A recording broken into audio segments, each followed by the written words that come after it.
anak-anak kita.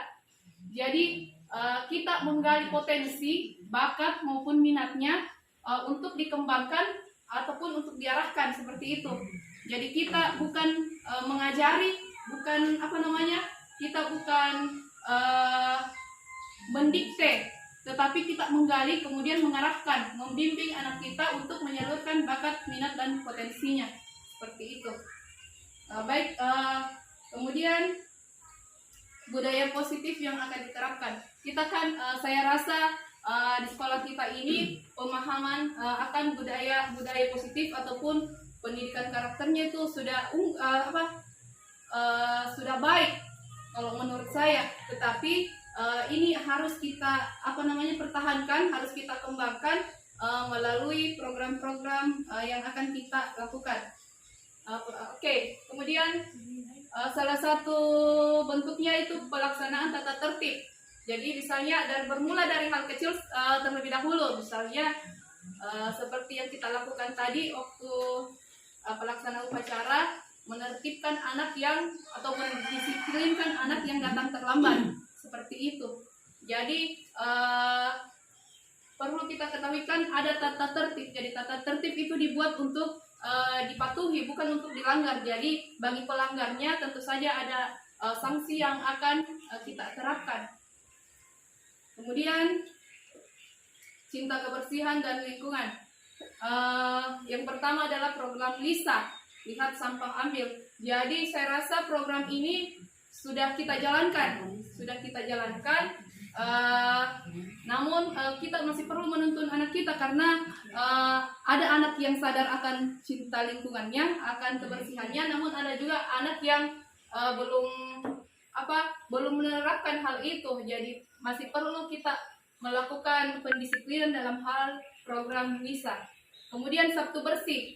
Sabtu Bersih ini juga sudah kita jalankan seperti program LISA tadi. Kemudian daur ulang sampah. Jadi daur ulang sampah ini termasuk di dalamnya adalah memilah sampah. Jadi kan kita punya tempat sampah yang merah, kuning, hijau. Kita bisa fungsikan sebagaimana dengan mestinya. Saya lihat anak-anak masih membuang sampah tidak sesuai dengan tempatnya. Jadi merah untuk sampah kering, hijau untuk sampah dedaunan, dan kuning untuk sampah basah. Seperti itu. Jadi perlu kita memberikan pemahaman seperti itu. Kemudian piket kebersihan kelas. Saya rasa ini juga sudah kita jalankan. Kemudian kejujuran. Kejujuran dalam hal ini bermula saja. Saya ambil contoh kecil saja, yaitu tidak menyontek. Jadi bermula dari hal kecil, pemahaman karakter itu, pendidikan karakter itu kita bangun. Jadi jangan kita membuat program besar langsung, tapi kita melupakan akan pentingnya program kecil terlebih dahulu, bermula dari hal kecil. Kemudian yang kedua, kantin kejujuran. Ini belum kita terapkan dan insya Allah kita akan terapkan seperti itu, kantin kejujuran. Kemudian religius. Dalam hal karakter religiusnya anak-anak, kita pelaksanaan Jumat ibadah.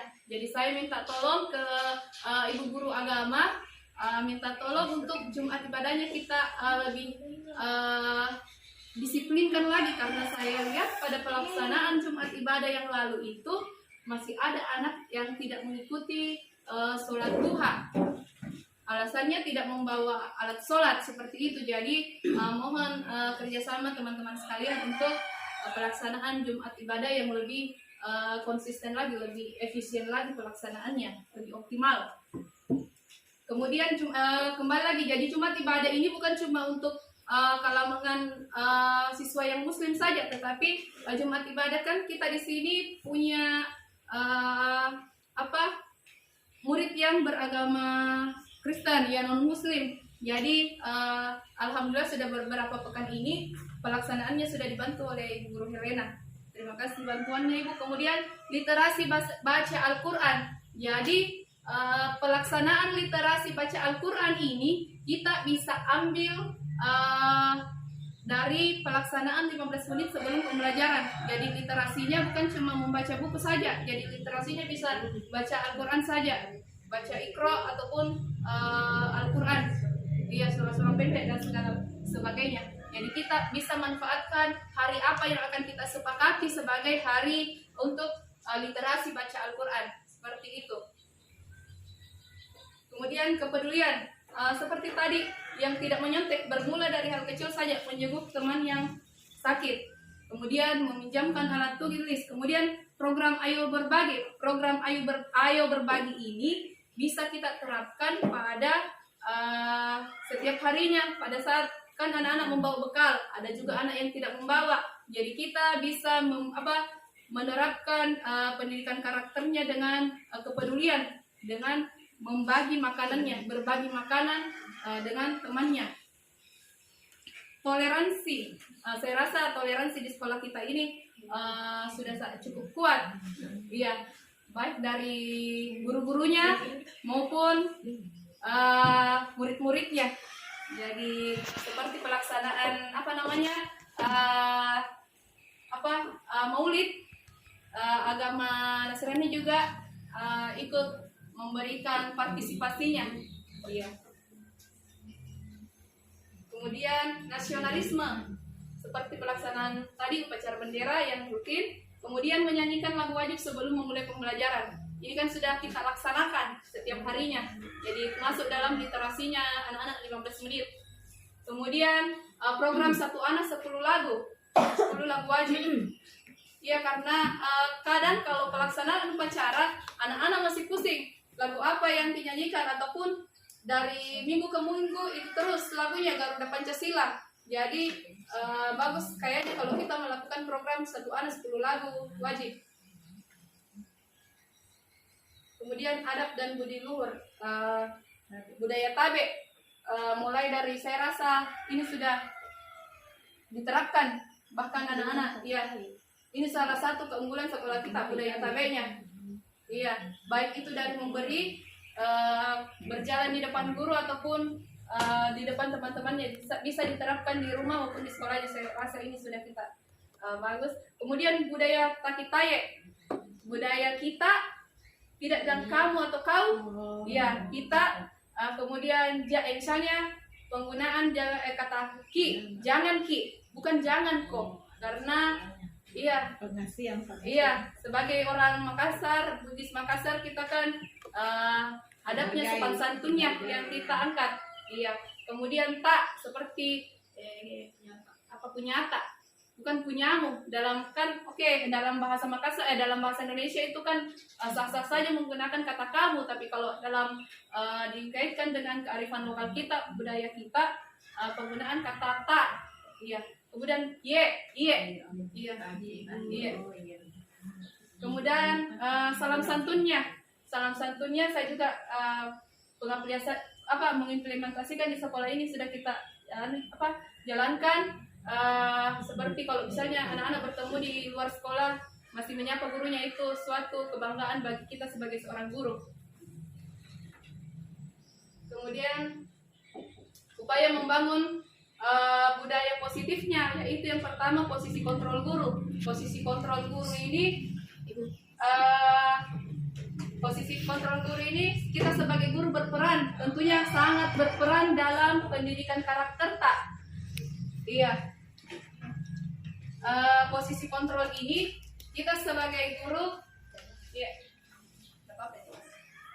Posisi kontrol guru berperan nih sebagai kita yang paling penting ini peranannya dalam pendidikan karakternya. Iya, karena saya rasa itu anak lebih mendengar gurunya daripada orang tuanya. Jadi kalau kapan kita menerapkan ini di sekolah, menerapkan posisi kontrol kita sebagai seorang guru, insya Allah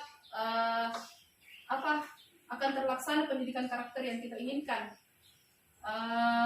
Kemudian tentu saja dalam posisi kontrol ini bukan kita yang mengajarkan, tetapi kita yang melakukan. Maksudnya kita yang mencontohkan, kita yang harus menjadi teladan. Jangan sampai kita yang suruh anak tak disiplin, kita yang tidak pelaksanaan pendisiplinannya itu kita yang tidak laksanakan. Jadi tentu saja ini butuh kesadaran kita sebagai seorang guru. Kemudian membuat kesepakatan kelas. Kesepakatan kelas ini adalah Misalnya dalam membuat tata tertib, bukan cuma guru saja yang membuat tata tertib, tetapi anak juga disertakan dalam membuat tata tertib itu.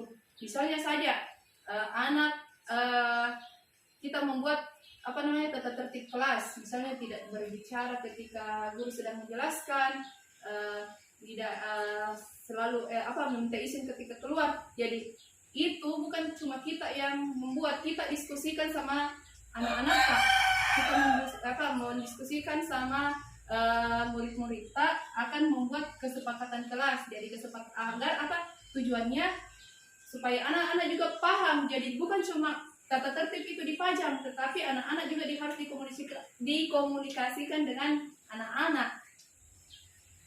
Jadi juga kemudian konsisten, kita harus konsisten, jangan sampai di awal saja kita menerapkan tetapi di ujung-ujung kita tidak melupakan akan tata tertib itu. Kemudian pembiasaan seperti tadi, pembiasaan dari budaya tabe itu, contohnya saja budaya tabe, kita harus membiasakan. Jadi dari biasa itu dia akhirnya menjadikan itu sebagai budayanya nih. Seperti itu. Teladan yang tentu saja tadi sudah saya jelaskan, teladan berkaitan tadi dengan posisi kontrol guru. Jadi guru harus mencontohkan, jangan sampai kita menyuruh anak-anak sedangkan kita tidak menjalankannya. Kemudian fokus pada misinya. Misi kita kan penerapan profil pelajar Pancasila, jadi kita harus fokus pada hal itu. Tujuan penerapan budaya sekolah adalah peningkatan hasil belajar siswa, kemudian terarahnya perilaku siswa, ketiga terciptanya kerja tim warga sekolah yang kompak, tersaringnya budaya positif negatif. Kemudian ini yang kembali ke nomor 3, terciptanya kerja tim warga sekolah yang kompak. Jadi bukan warga sekolah ini yang perlu digarisbawahi, bahwa warga sekolah itu bukan cuma anak-anak saja, tetapi guru, satpol pp, petugas kebersihan dan segala macam, itu yang namanya warga sekolah. Kemudian tersaringnya budaya negatif, tadi dengan penerapan, jika karakter anak sudah tersaring, sudah diterapkan, maka budaya-budaya negatif itu insya Allah akan tersaring. Seperti itu. Tadi ini sudah saya jelaskan tentang posisi kontrol. Jadi ada yang berhukum. Jadi kalau kita sebagai guru sebaiknya jangan terlalu sering menggunakan posisi kontrol sebagai seorang penghukum. Sebaiknya kita teman ataupun manajer. Kalau menurut saya seperti itu. Pendekatan melalui pendekatan persuasif kepada siswa, bukan langsung memberikan hukuman. Jika anak membuat salah, tidak harus langsung dihukum, tetapi kita harus mencari tahu penyebabnya, mencari tahu alasan penyebab anak berbuat hal tersebut. Jadi kita memposisikan dulu sebagai seorang teman, kita cari tahu dulu. Seperti itu.